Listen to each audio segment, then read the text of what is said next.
नमस्ते साथियों, मैं Kavita Totla, lecturer in Hindi, government of Rajasthan.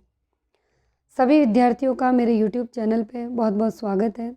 RPSC first grade और आरपीएससी सेकंड ग्रेड हिंदी विषय से जो भी विद्यार्थी मुझसे जुड़े हैं, आज उन सबकी हिंदी विषय से ये मेरी पहली क्लास होगी। और इस पहली क्लास में मैं हिंदी सब्जेक्ट की तैयारी हिंदी साहित्य के इतिहास से शुरू करूँगी। आप सभी के कहने पर मैंने टेलीग्राम पे अपना एक चैनल भी बनाया है, क्योंकि स्टूडेंट्स ये चाहते थे कि मैम आप जो यूट्यूब पे हमें पढ़ाएं उसे आप पीडीएफ के तौर पर हमें टेलीग्राम पर उपलब्ध करवा दीजिए, ताकि आपके जो नोट्स हैं वो हमें मिल सके और हम भी उन्हें लिख सके और याद कर सके। तो मैंने टेलीग्राम पे अपना एक चैनल बनाया है, जिसका लिंक आपको डिस्क्रिप्शन बॉक्स में मिल जाएगा। तो आप टेलीग्राम चैनल से जुड़ सकते हैं। और ये जो मैं आपको यहाँ पढ़ा रही हूँ, ये मेरे नोट्स है खुद के, ये मैं आपको वहाँ पीडीएफ के तौर पर प्रोवाइड करवा दूँगी। तो साथ के साथ जिस दिन आपके पास ये वीडियो आएगा, उसी दिन आपको टेलीग्राम चैनल पे इस वीडियो की पीडीएफ मिल जाएगी और आप मेरे साथ के साथ इसे उतारते चलिएगा। पेंडिंग नहीं रखना है, क्योंकि अगर आप बिल्कुल बराबर साथ के साथ चलेंगे, एक भी दिन डिले नहीं होंगे, तो ये आप ही के लिए बहुत कारगर सिद्ध होगा। क्योंकि जो काम आज का है वो आज हो जाए तो बेटर है, कल पे डलने वाले काम कभी पूरे नहीं होते। और एक दूसरी बात कि 9वीं 10वीं 11वीं 12वीं इन किताबों के लिए भी स्टूडेंट्स ने कहा था कि मैम आप पहले ये करवा दीजिए। तो मैंने एक बहुत ही अच्छी रणनीति सोची है आप लोगों के लिए, और मैं उम्मीद भी करूँगी कि आप उसे फॉलो करेंगे। और अगर हाँ, आप उसे फॉलो करते हैं बराबर, तो आप यकीन मानिए कि आप कोर्स भी कर जाएंगे और अपने आप में एक कॉन्फिडेंस भी आपके अंदर आएगा।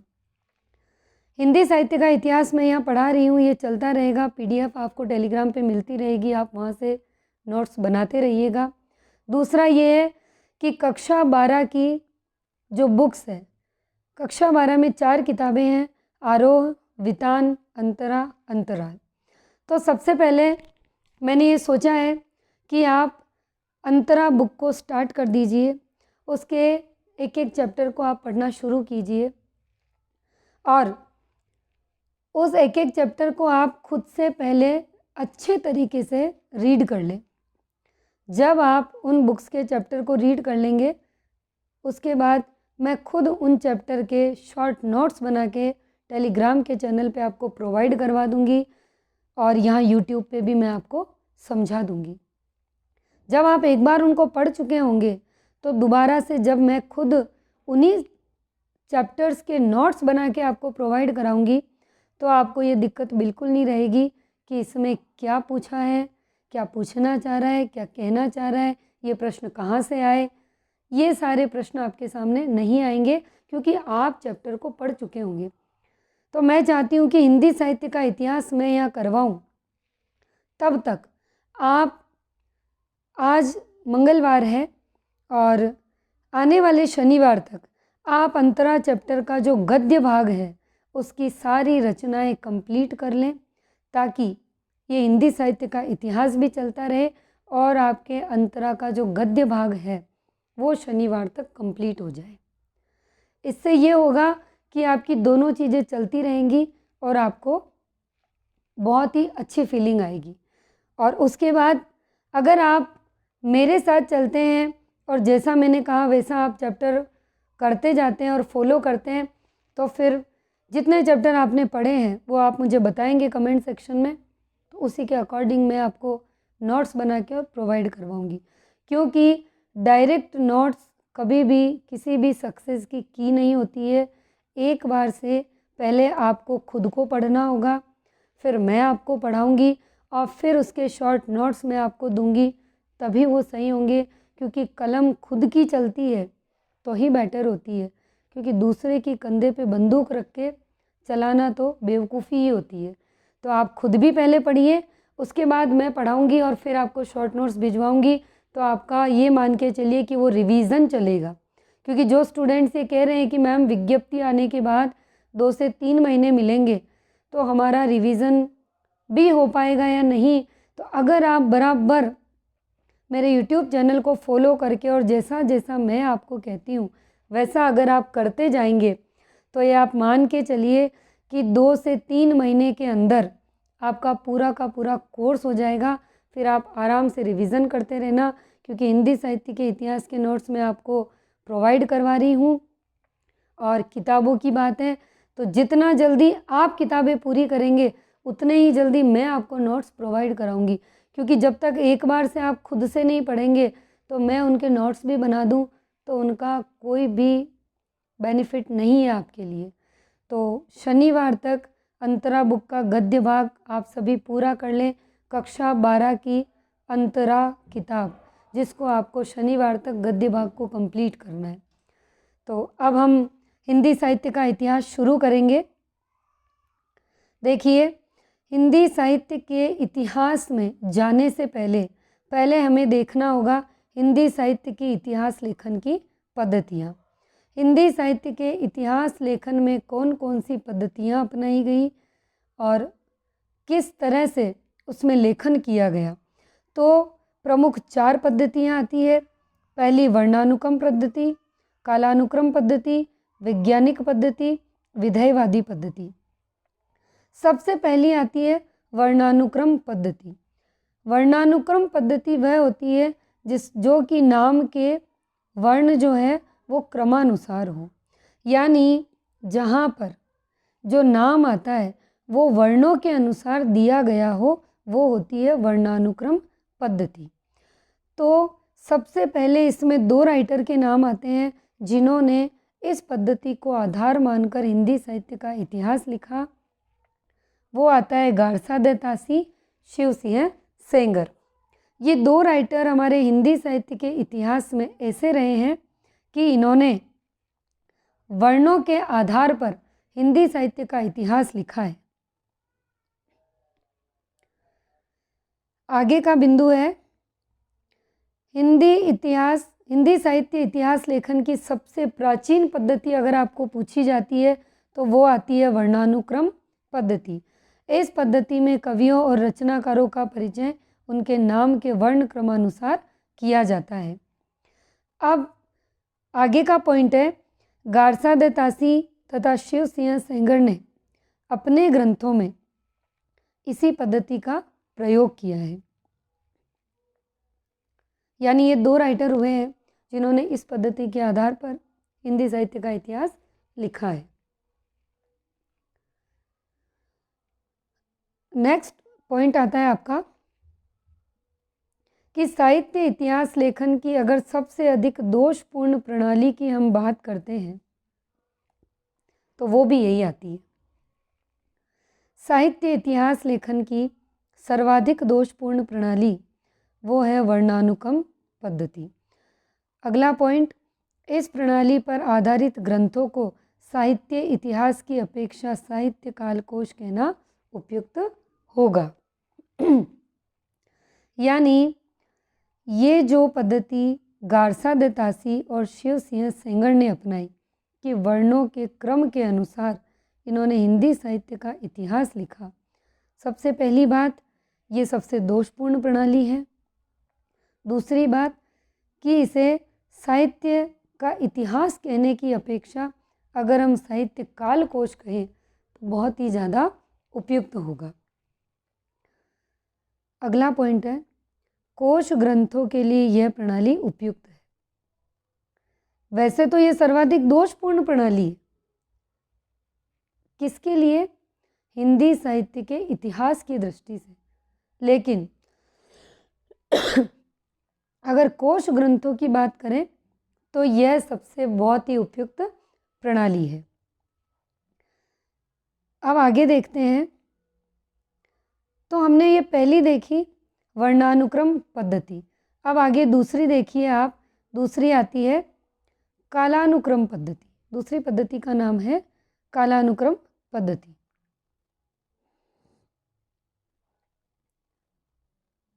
ये जो पद्धति है इस कालानुक्रम पद्धति का मतलब है काल के अनुसार वर्णन किसने किया, यानी जॉर्ज ग्रियर्सन और मिश्र बंधु। सर जॉर्ज ग्रियर्सन और जो मिश्र बंधु हैं उन्होंने कालक्रम के अनुसार ही हिंदी साहित्य का इतिहास लिखा और कालक्रम के अनुसार कैसे लिखा, जन्म वर्ष के आधार पर, यानी जन्मों के क्रम के आधार पर इन्होंने हिंदी साहित्य का इतिहास जो भी रचनाकारों ने लिखा उनको उस तरीके से इन्होंने बताया कि इसने ये लिखा उसने ये लिखा, यानी क्रमानुसार बताया। इसके बाद इसमें अगला बिंदु आता है, इस पद्धति में कवियों और लेखकों का परिचय उनके जन्म वर्ष के अनुसार दिया जाता है। दूसरा बिंदु है, सर जॉर्ज ग्रियर्सन और मिश्र बंधुओं ने साहित्य इतिहास लेखन के लिए इसी पद्धति का प्रयोग किया है। इस पद्धति के आधार पर लिखे गए ग्रंथों को साहित्य का इतिहास कहने की अपेक्षा कवि वृत्त संग्रह कहना उपयुक्त होगा, जैसा कि मैंने यहाँ पर इसका दूसरा नाम बताया। यानी कालानुक्रम पद्धति को यदि कवि वृत्त संग्रह कहा जाए तो भी कोई अतिशयोक्ति नहीं होगी। क्योंकि यहाँ पर जो हिंदी साहित्य का इतिहास लिखा गया है वो कवियों और लेखकों के जन्म और वर्ष के अनुसार लिखा गया है। ये हुई हमारी दूसरी पद्धति। अब तीसरी पद्धति आती है हमारी वैज्ञानिक पद्धति, जिसे हम कहते हैं शोध लेखन। तीसरी पद्धति जो वैज्ञानिक पद्धति है ये किस तरीके से थी, तो इस पद्धति में तथ्यों का संग्रहण कर विश्लेषण किया जाता है और निष्कर्ष प्रस्तुत किए जाते हैं। साहित्य इतिहास लेखन की अपेक्षा शोध लेखन के लिए ये पद्धति उपयुक्त है। यानी सबसे पहले हमने देखी यहाँ पे वर्णानुक्रम पद्धति, फिर हमने देखी कालानुक्रम पद्धति, फिर हमने देखी वैज्ञानिक पद्धति। यहाँ तक जो ये तीनों पद्धतियाँ थी इनको सबको अलग अलग नाम दिया गया। किसी को दोषपूर्ण बताया, किसी को कविवृत्त संग्रह बताया, किसी में ये बताया कि शोध लेखन के लिए है, हिंदी साहित्य के इतिहास के लिए नहीं है। अब जो हमारे सामने चौथी आती है वो है विधेयवादी पद्धति। और हिंदी साहित्य की इन चार पद्धतियों में अगर सर्वश्रेष्ठ पद्धति किसे माना गया तो वो माना गया विधेयवादी पद्धति को, जो कि सबसे अधिक उपयुक्त है। और साहित्य इतिहास लेखन की अगर हम सर्वाधिक उपयुक्त विधि की बात करें तो वो आती है विधेयवादी पद्धति। और इस विधेयवादी पद्धति के जन्मदाता फ्रांसीसी विद्वान तैन माने जाते हैं। यानी चार पद्धतियाँ आई। सबसे पहली आपके सामने जो पद्धति आई है वो आई है वर्णानुक्रम पद्धति, दूसरी आई है कालानुक्रम पद्धति और तीसरी पद्धति वैज्ञानिक, चौथी विधेयवादी। लेकिन इन सब में जो सबसे उपयुक्त पद्धति है वो है विधेयवादी पद्धति, जो कि हिंदी साहित्य के इतिहास लेखन की सर्वाधिक उपयुक्त विधि है। और इसके जन्मदाता जो है वो फ्रांसीसी विद्वान तैन माने जाते हैं। ठीक है, अब हम अगला देखते हैं। अगला है कि ये जो विधेयवादी पद्धति है ये उपयुक्त क्यों है, क्या कारण है इसके।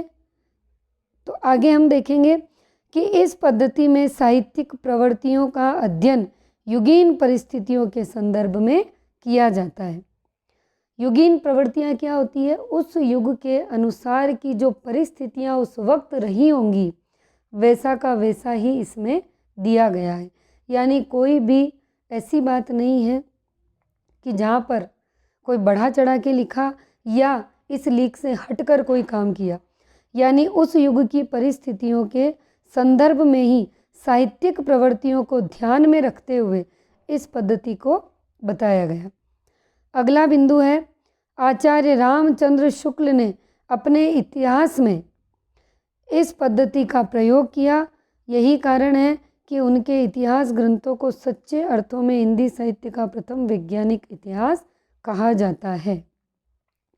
तो देखिए, आचार्य रामचंद्र शुक्ल का नाम आप सभी ने सुना होगा, और आचार्य रामचंद्र शुक्ल ने जो अपना हिंदी साहित्य का इतिहास लिखा है उसमें उन्होंने इसी का प्रयोग किया, और इनके इतिहास ग्रंथों को सच्चे अर्थों में हिंदी साहित्य का प्रथम वैज्ञानिक इतिहास भी कहा जाता है।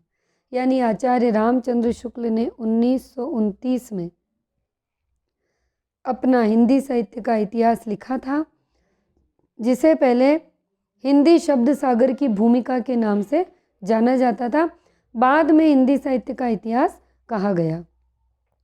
अगला बिंदु है, आचार्य रामचंद्र शुक्ल के शब्दों में प्रत्येक देश का साहित्य वहाँ की जनता की संचित चित्तवृत्ति का प्रतिबिंब होता है। तब यह निश्चित है कि जनता का चित्तवृत्ति के परिवर्तन के साथ साथ साहित्य के स्वरूप में भी परिवर्तन होता जाता है। आदि से अंत तक इन्हीं चित्तवृत्तियों की परंपरा को परखते हुए साहित्य के साथ इनका सामंजस्य बैठाना ही साहित्य का इतिहास कहलाता है। बहुत ही इम्पोर्टेंट डेफिनेशन है, एग्ज़ाम में कई बार पूछी गई है। कई बार परीक्षा में ये पूछा गया है कि यह जो परिभाषा है यह किसकी है, तो यह है आचार्य रामचंद्र शुक्ल की है। तो विधेयवादी पद्धति को सबसे उपयुक्त माना गया। इसके जन्मदाता तैन है, और आचार्य रामचंद्र शुक्ल ने जो अपना इतिहास लिखा वह इतिहास इसी पद्धति में लिखा गया, और सच्चे अर्थों में उन्हीं के इतिहास को हिंदी साहित्य का पहला वैज्ञानिक कहा जाता है, जो कि 1929 में लिखा। पहली बार जब लिखा गया था तो हिंदी शब्द सागर की भूमिका के रूप में था, और बाद में संशोधित जो उसका संस्करण आया वो बाद में आया था, उसका नाम फिर हुआ था हिंदी साहित्य का इतिहास। ठीक है, और ये परिभाषा जो है, ये परिभाषा अक्सर एग्ज़ाम में पूछी जाती है। ये शुक्ल की परिभाषा है। अगला, अब आपके सामने ये आता है कि साहित्य इतिहास लेखन परंपरा। यानी हमने पहले देखा कि हिंदी साहित्य की इतिहास लेखन की पद्धतियाँ कौन कौन सी थी। अब हम देखेंगे कि साहित्य इतिहास लेखन की परंपरा कौन कौन सी रही है। तो पहला बिंदु आता है, हिंदी साहित्य इतिहास लेखन परंपरा के आरंभिक सूत्र हमें नाभादास की भक्तमाल, गोकुलनाथ द्वारा रचित 84 वैष्णव की वार्ता, 252 वैष्णव वार्ता, कालिदास त्रिवेदी की कालिदास हजारा आदि ग्रंथों में देखने को मिलती है। यानी पहला बिंदु है, हिंदी साहित्य इतिहास लेखन परंपरा के जो आरंभिक सूत्र अगर हमसे पूछा जाता है तो हमें मिलेंगे नाभादास की भक्तमाल में, गोकुलनाथ द्वारा रचित 84 वैष्णव वार्ता, 252 वैष्णव वार्ता, और कालिदास त्रिवेदी ने लिखा है कालिदास हजारा। तो ये हिंदी साहित्य इतिहास लेखन परंपरा के आरंभिक सूत्र अगर हमें कहीं देखने को मिलते हैं तो नाभा या भक्तमाल में, 84 वैष्णव की वार्ता में, 252 वैष्णव की वार्ता में, और कालिदास हजारा में। अगला बिंदु है, इन ग्रंथों को साहित्य का इतिहास नहीं कहा जा सकता है। क्यों? क्योंकि साहित्य इतिहास लेखन के लिए अपेक्षित सन संवत का अभाव इन ग्रंथों में पाया जाता है। ये ग्रंथ लिखे गए आरंभिक सूत्र थे, लेकिन ना तो इनका सन पता है ना संवत पता है, इसीलिए हम इन्हें साहित्य का इतिहास नहीं कह सकते, क्योंकि यही नहीं पता है कि ये लिखे कब गए। अगला बिंदु, नाभादास ने भक्तमाल में 316 छप्पे में 200 भक्तों का जीवन वर्णन किया है। यानी ये एक परिभाषा है कि नाभादास ने भक्तमाल के अंदर 316 छप्पे लिखे।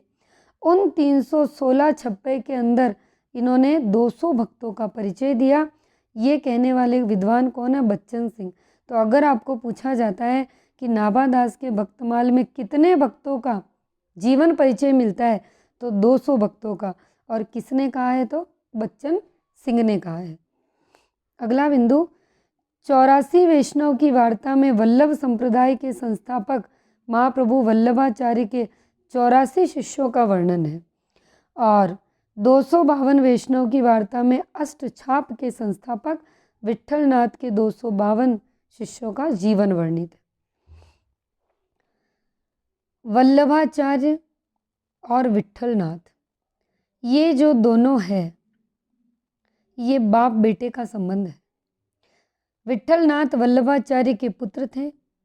तो सबसे पहले ये 84 वैष्णव की वार्ता में वल्लभाचार्य ने 84 शिष्यों का जीवन वर्णन किया और उसके बाद जो 252 वैष्णव की वार्ता थी, तो इसमें अष्टछाप के संस्थापक विट्ठलनाथ के 252 शिष्यों का जीवन वर्णित है और अष्टछाप की जो स्थापना होती है वो 1565 में होती है। अष्टछाप की स्थापना कब होती है? 1565 में, और ये विट्ठलनाथ करते हैं। ये जो स्थापना है अष्टछाप की 1565 में होती है विट्ठलनाथ के द्वारा। अगला बिंदु है वार्ता साहित्य का संबंध वल्लभ संप्रदाय से है। ये बहुत ही मोस्ट इम्पोर्टेंट प्रश्न है कि वार्ता साहित्य का संबंध किस संप्रदाय से है, तो वल्लभ। कालिदास त्रिवेदी की जो कालिदास हजारा है, इसमें 212 कवियों के 1000 पद्य संग्रहित हैं। ये कहने वाले कौन है? आचार्य रामचंद्र शुक्ल। तो कालिदास त्रिवेदी की कालिदास हजारा जो हमने यहाँ भी देखी थी, इसमें इन्होंने 212 तो कवि लिए हैं और उन 212 कवियों के 1000 पद्य संग्रहित है। अगला आता है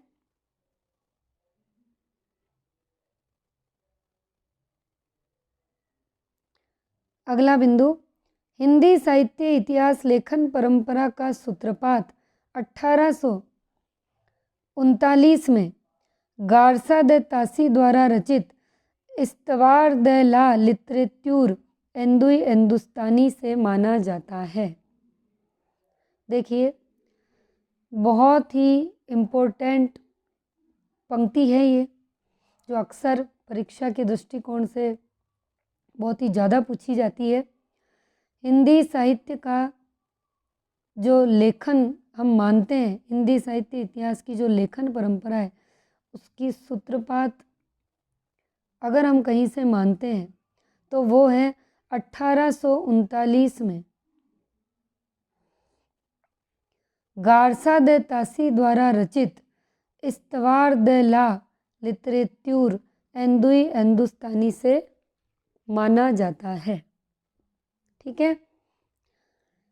दूसरा पॉइंट, तब से लेकर अब तक शताधिक साहित्य इतिहास ग्रंथ लिखे जा चुके हैं, यानी 1839 में यहाँ से माना जाता है हिंदी साहित्य के इतिहास का प्रारंभ। यानी हम हिंदी साहित्य का इतिहास पढ़ रहे हैं, हमने इसकी पद्धतियाँ देखी और ये भी देखा कि इन राइटर्स ने ये रचनाएं लिखी है। जैसे आपने देखा कि आरंभिक सूत्रपात आपको यहाँ से देखने को मिला, लेकिन अगर लेखन परंपरा की हम बात करते हैं तो जो सूत्रपात की बात आएगी वो गारसा द तासी ने की थी 1839 में इस्तवार द ला लिटरेच्यूर एंदुई हिंदुस्तानी के नाम से। और तब से लेकर यानी 1839 से लेकर और अब तक शताधिक यानी बहुत सारे ग्रंथ लिखे जा चुके हैं और उनमें से कुछ ग्रंथ हैं जिनको हम देखेंगे और उनकी मेन विशेषताएं क्या थी वो हम पढ़ेंगे। सबसे पहला आता है हमारे सामने इस्तवार द ला लिटरेच्यूर एंदुई हिंदुस्तानी। इसके लेखक हैं गारसा द तासी, जो कि फ्रांस के रहने वाले थे, और इस ग्रंथ का प्रकाशन वर्ष देखा जाए तो 1839 में इसका प्रकाशन हुआ था और ये फ्रांस के थे, गारसा द तासी। अगला आता है इस्तवार द ला लिटरेच्यूर एंदुई हिंदुस्तानी। ये जो ग्रंथ है ये 2 भागों में प्रकाशित हुआ। पहला भाग 1839 में और दूसरा भाग 1847 में। बहुत इम्पोर्टेंट प्रश्न बनता है। प्रथम भाग 1839 में और दूसरा भाग 1847 में एग्ज़ाम में अक्सर पूछा जाता है। और मूल रूप से अगर हमें इसकी भाषा पूछी जाए तो वो है फ्रेंच भाषा, क्योंकि ये फ्रांस के थे और इन्होंने फ्रेंच भाषा में लिखा। और जैसा कि मैं ऊपर बता चुकी हूँ कि इन्होंने कौन सी पद्धति अपनाई थी लेखन की, तो वो थी वर्णानुक्रम, और इसे अकाराधिक्रम पद्धति भी कहते हैं। तो वर्णानुक्रम पद्धति या अकाराधिक्रम पद्धति। कवियों का परिचय गार्सा दे तासी ने जो दिया है वो अंग्रेजी वर्णमाला के वर्णक्रम के अनुसार दिया था। और काल विभाजन और नामकरण का प्रयास इसमें नहीं किया गया। मोस्ट इम्पोर्टेंट बिंदु, हिंदी साहित्य का इतिहास न होकर हिंदुस्तानी साहित्य का इतिहास था, और हिंदुस्तानी का मतलब है हिंदी और उर्दू का मिक्स होना। गार्सा दे तासी का ये जो ग्रंथ है ये बहुत बहुत बहुत इम्पोर्टेंट है। अब जो आपको प्रश्न पूछा जाएगा तो आजकल सीधे प्रश्न नहीं आते, अप्लाइड क्वेश्चन आते हैं। कैसे आते हैं देखिए, कैसे देगा, ध्यान से सुनिएगा कि गार्सा दे तासी द्वारा रचित हिंदी साहित्य का इतिहास इस्तवार de la लिटरेचर हिंदुस्तानी में कौन सा कथन गलत है। पहला आपको देगा ये 2 भागों में प्रकाशित है। दूसरा, पहला भाग 1839, दूसरा 1846। तीसरा ऑप्शन आपको स वाला देगा, ये स, ये ब और ये अ, और द वाला देगा। इसको एक बार के लिए हम मिटा देते हैं कि काल विभाजन और नामकरण का प्रयास किया गया। ये 4 ऑप्शन आपको इस तरीके से दिए जाएंगे क्योंकि अब प्रश्नों का जो पूछने का तरीका है वो बदल चुका है। अप्लाइड बेस में जो क्वेश्चन आते हैं इसी तरीके से आते हैं। इसके लिए आपको इस ग्रंथ के पूरी जानकारी पता होना बहुत ज़रूरी है। अगर आपको एक एक लाइन याद है, पूरी जानकारी है, तो आप 4 में से 1 निकाल देंगे। और अगर आपको जानकारी नहीं है और इतनी सी है कि बस ये ग्रंथ किसका और भाषा कौन सी है, कब प्रकाशित हुआ, तो फिर आप नहीं निकाल पाएंगे, क्योंकि अब प्रश्नों के पूछने का जो लेवल है काफ़ी बदल चुका है, उनका स्तर काफ़ी बदल गया। तो अ हो गया 2 भागों में, ब हो गया 1839 1847, स हो गया फ्रेंच भाषा में, द है काल विभाजन नामकरण का प्रयास किया गया। अब जिस विद्यार्थी को ये पता है कि गार्सा दे तासी ने जो ग्रंथ लिखा उससे हिंदी साहित्य के इतिहास का सूत्रपात जरूर माना गया कि वहाँ से लेखन चालू हुआ, लेकिन काल विभाजन और नामकरण का प्रयास नहीं किया गया। और जिसको ये पता है कि काल विभाजन का सबसे पहला प्रयास तो करने वाले एक ही विद्वान थे, वो थे सर जॉर्ज ग्रियर्सन। तो वो इसका आंसर लगाएगा द, जो कि सबसे सही होगा कि कौन सा कथन नहीं है। तो इसका आंसर होगा द। क्यों? क्योंकि काल विभाजन और नामकरण का प्रयास इस ग्रंथ में बिल्कुल भी नहीं किया गया। ये सबसे पहले करने वाले जो विद्वान है वो है जॉर्ज ग्रियर्सन। इन्होंने सबसे पहले काल विभाजन और नामकरण का प्रयास किया था, गार्सा दे तासी ने नहीं किया था। इस तरीके से आपके प्रश्न आपको पूछे जाएंगे। तो मेरा ये प्रश्न आपको यहाँ बताने का यही एक उद्देश्य था कि आप इन नोट्स में जो एक एक लाइन लिखी है उनको बिल्कुल अच्छे से कंठस्थ कर लें। खाली वीडियो देख के और पीडीएफ को उतार के आप कॉपी भर लें, बिल्कुल भी ये सही नहीं होगा, क्योंकि इसमें जो सार मैंने यहाँ पे लिया है वो वैसे भी सब छटा हुआ है। तो आप एक एक लाइन याद कर लें, क्योंकि अप्लाइड बेस में जो प्रश्न आते हैं उसमें लाइन सी दी हुई आती है। वहाँ ए बे सदे में बिल्कुल भी आपसे ऐसे नहीं पूछा जाएगा। फैक्ट तो पूछे ही बहुत कम जाने लगे हैं। आजकल फैक्ट नहीं पूछे जाते, आजकल ये होता है कि ये लाइंस पूछी जाती इस तरीके की और फिर पूछा जाता है कि कौन सा नहीं है। तो अगर आपको पूरा याद है तो आप निकाल लेंगे कि कौन सा नहीं है। आगे देखिए,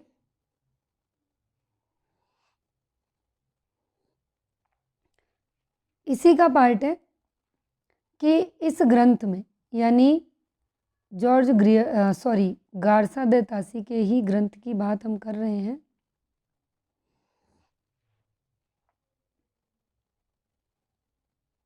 गार्सा द तासी, इन्हीं की बात हम कर रहे हैं।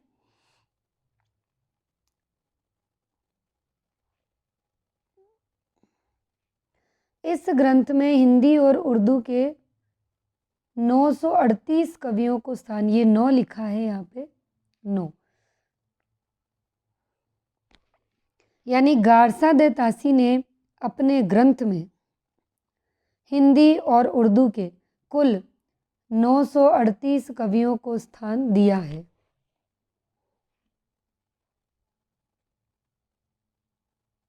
738,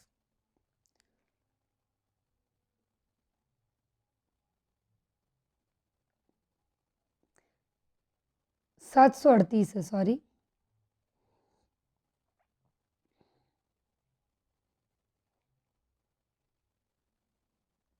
देखिए ये 938 है, शायद प्रिंट मिस्टेक है, मुझे जहाँ तक याद है ये 938 है, सॉरी। तो हिंदी और उर्दू के 938 कवियों को इन्होंने स्थान दिया है, या 9 है। और गारसा दे तासी का जो झुकाव था वो उर्दू की ओर अधिक था, इसीलिए इनके साहित्य को हिंदुस्तानी साहित्य कहा गया, क्योंकि हिंदी उर्दू दोनों थी। इस ग्रंथ में इन्होंने हिंदी के केवल 72 कवियों को स्थान दिया, यानी 938 इन्होंने टोटल लिए, लेकिन जो हिंदी के कवि थे वो केवल 72 कवि थे। और गारसा दे तासी पेरिस में हिंदुस्तानी या उर्दू के क्या थे, अध्यापक थे। अब है कि पहला भाग तो हमने देखा था कि पहले प्रकाशन 1839 में हुआ, दूसरा 1847 में हुआ। इसके बाद दूसरा जो संस्करण है वो 3 भागों में प्रकाशित होकर 1871 में आया।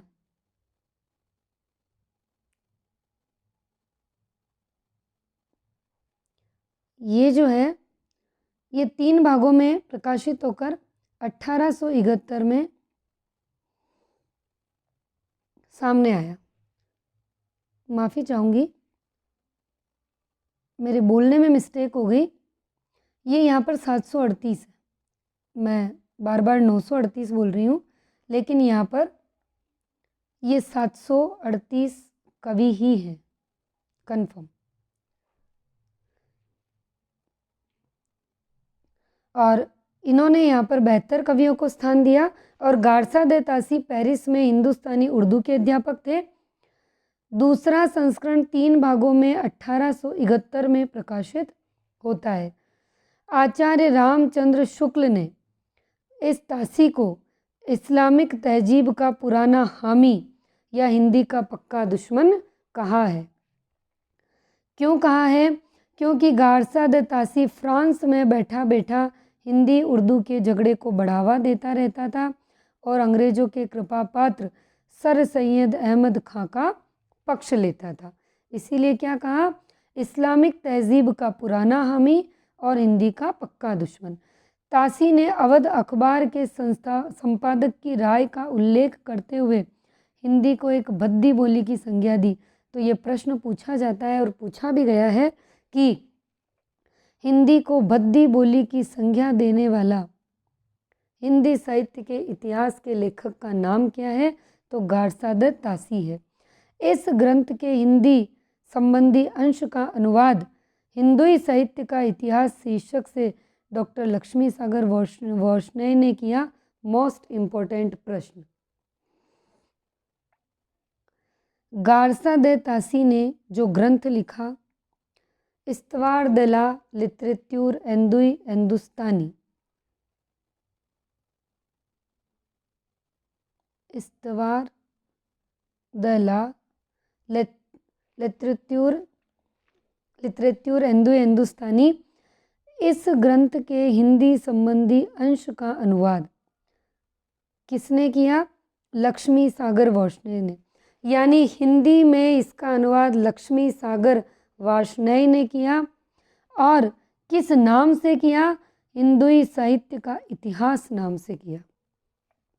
यानी हिंदी में इसका अनुवाद करने वाले थे लक्ष्मी सागर वार्ष्णेय, और इन्होंने इस ग्रंथ का जो हिंदी अनुवाद किया इस नाम से किया, हिंदुई साहित्य का इतिहास नाम से किया।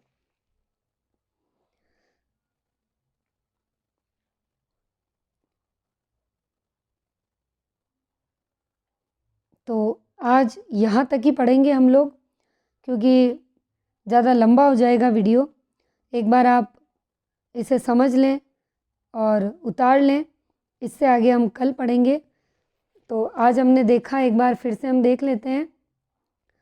हिंदी साहित्य के इतिहास की लेखन पद्धतियाँ देखी, वर्णानुक्रम, कालानुक्रम, वैज्ञानिक, विधेयवादी, जिसमें सबसे महत्वपूर्ण हमने देखी थी विधेयवादी पद्धति।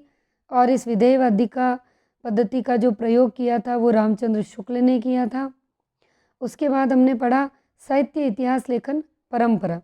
उसमें आरंभिक सूत्रपात नाभादास गोकुलनाथ द्वारा रचित और कालिदास त्रिवेदी रचित ग्रंथों को माना गया, लेकिन कोई भी सन और संवत नहीं थे। इस वजह से इनको पूरा साहित्य इतिहास का दर्जा नहीं दिया गया। और उसके बाद सबसे पहला जो सूत्रपात हुआ हिंदी साहित्य में इतिहास लेखन का, वो माना जाता है गारसा दे तासी के ग्रंथ इस्तवार de la literature हिंदुस्तानी से। और प्रश्न किस तरीके से पूछे जाते हैं ये मैंने आपको एक प्रश्न यहाँ पर करके बताया कि इस तरीके से आपको एग्ज़ाम में प्रश्न पूछे जाएंगे। तो यहाँ तक का मैंने आपको पढ़ाया। इससे आगे मैं आपको अगले वीडियो में पढ़ाऊँगी। यहाँ तक आप इसे अच्छे से उतार लें, समझ लें, एक अच्छी सी कॉपी बना लें और डेली का डेली जिस दिन वीडियो आता है साथ के साथ उतारें। और कक्षा 12 के अंतरा के गद्य भाग को आपको शनिवार तक बिल्कुल पूरा करना है। सबसे पहले जीवन परिचय को बहुत अच्छे से पढ़ना है, फिर आपको पाठ को अच्छे से पढ़ना है, फिर उसके शब्दार्थ को अच्छे से पढ़ना है। तो आप इसे कंप्लीट कीजिए मेरे साथ के साथ और बराबर मेरे साथ चलिए, क्योंकि अब हम कंटिन्यू ये जो हमारा कोर्स है इसको बराबर करते रहेंगे। और हिंदी साहित्य का कोर्स हिंदी साहित्य के इतिहास का जैसे ही पूरा होगा और आगे का जो भी सिलेबस है हिंदी का वो मैं आपको कवर कराऊंगी। तो आज के वीडियो में इतना ही, अगले वीडियो में इससे आगे का पार्ट हम देखेंगे। धन्यवाद।